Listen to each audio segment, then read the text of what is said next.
Hi friends, welcome to தேன்கூடு சமையல்.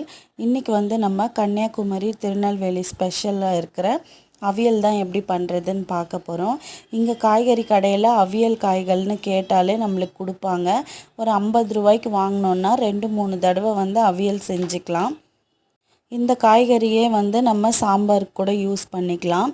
இதில் பார்த்திங்கன்னா பீன்ஸ், கேரட், வெள்ளரிக்காய், பூசணிக்காய், உருளைக்கிழங்கு, புடலங்காய், கொத்தவரங்காய், அப்புறம் கருணக்கிழங்கு எல்லாமே இருக்குது.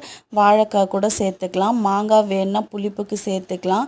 முருங்கைக்காவும் சேர்த்து செய்வாங்க. என்கிட்ட இருந்த காய்கறி வச்சு நான் செஞ்சுருக்கேன். அடுத்ததாக மஞ்சத்தூள் சேர்த்துக்கலாம். கல்லுப்பு சேர்த்துட்டு தண்ணி மிக்ஸ் பண்ணிவிட்டு இதை மூடி போட்டு ஒரு 5 மினிட்ஸ் காய் வேகிற வரைக்கும் குக் பண்ணலாம். மீடியம் ஃப்ளேம்லேயே வச்சுக்கலாம். ஏன்னா அதிகமாக ஹீட் வச்சிங்கன்னா காய்கறி தீயறதுக்கு வாய்ப்பு இருக்கும். ஸோ அதனால் இப்போ அரைக்கிறதுக்கு தேவையான பொருள்லாம் அரைச்சிடலாம். காரத்துக்கு தேவையான அளவுக்கு பச்சை மிளகாய், அப்புறம் தேங்காய் சில பேர் அதிகமாக சாப்பிடுவாங்க, சில பேர் கம்மியாக சாப்பிடுவாங்க. ஸோ உங்களுக்கு தேவையான அளவுக்கு சேர்த்துக்கோங்க.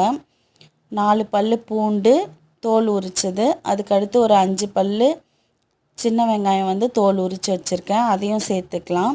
அடுத்ததாக சீரகம் 1 ஸ்பூன் சேர்த்துக்கிறேன். மெயினே இதுக்கு பச்சை மிளகாய், சீரகம், தேங்காய் தான் இதுக்கு மெயின் தேவையான பொருட்கள். இதை ஒரு கோஸ் மாதிரி அரைச்சிக்கணும். கொரப்பாக அரைச்சி எடுத்துக்கணும். தண்ணி லைட்டாக தெளித்து அரைச்சிக்கோங்க. ரொம்ப தண்ணியாகவோ இல்லை பேஸ்ட்டாகவோ அரைச்சிக்காதீங்க. இந்த மாதிரி அரைச்சிட்டு காய் வெந்ததும் இதை நல்லா மிக்ஸ் பண்ணி விட்டுக்கலாம்.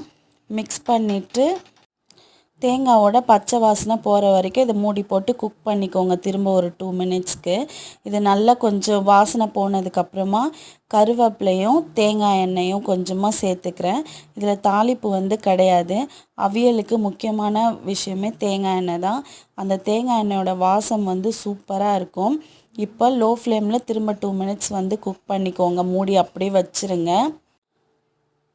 லாஸ்ட்டாக ஸ்டவ் ஆஃப் பண்ணிவிட்டு 2 ஸ்பூன் தயிர் விட்டு எடுத்திங்கன்னா சூப்பரான அவியல் ரெடி ஆகிடுச்சு. ட்ரை பண்ணி பாருங்கள் ஃப்ரெண்ட்ஸ். ரசம் வச்சுட்டு அவியல் வச்சிங்கன்னா அவ்வளோ சூப்பராக இருக்கும். ட்ரை பண்ணி பார்த்துட்டு எப்படி இருக்குன்னு